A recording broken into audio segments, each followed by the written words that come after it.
1/3 of 1% is what the price of not getting a shutdown or a path to shutdown is. And on top of that, you have your principle of no new tax increases. We've heard endlessly about the gas tax. We've heard endlessly about the $2 billion in state spending. We've heard all of these things, and yet on this core issue that you have over tax increases, in order to stop preschool, you're willing to, you would rather raise taxes than spend money from the bottom line on preschool. I don't understand where that principle comes from. I don't understand where that instinct for political suicide comes from. It's almost like the person who, it's like a golfer who spends all day saying, don't hit it into the sand trap, don't hit it into the sand trap, don't hit it in the sand trap, and then you tee up the ball, and the first thing you do is drive it right into the sand. Every single time. This would be your three-peat. So 1/3 of 1% for preschool of your total budget, $30 million tax increase. Both of those things are worse outcomes, are reasons for you to head to a special session. So what I don't understand is the why.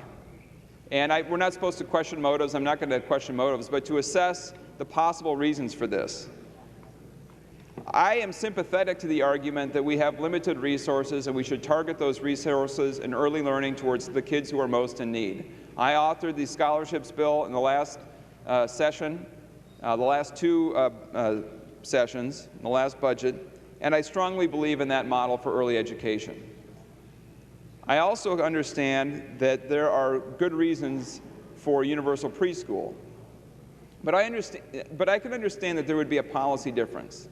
The biggest difference, of course, for kids is that most kids who really need it aren't getting any kind of early learning opportunity. That's what really distinguishes our early childhood policy in Minnesota, is the lack of one, because kids don't have access.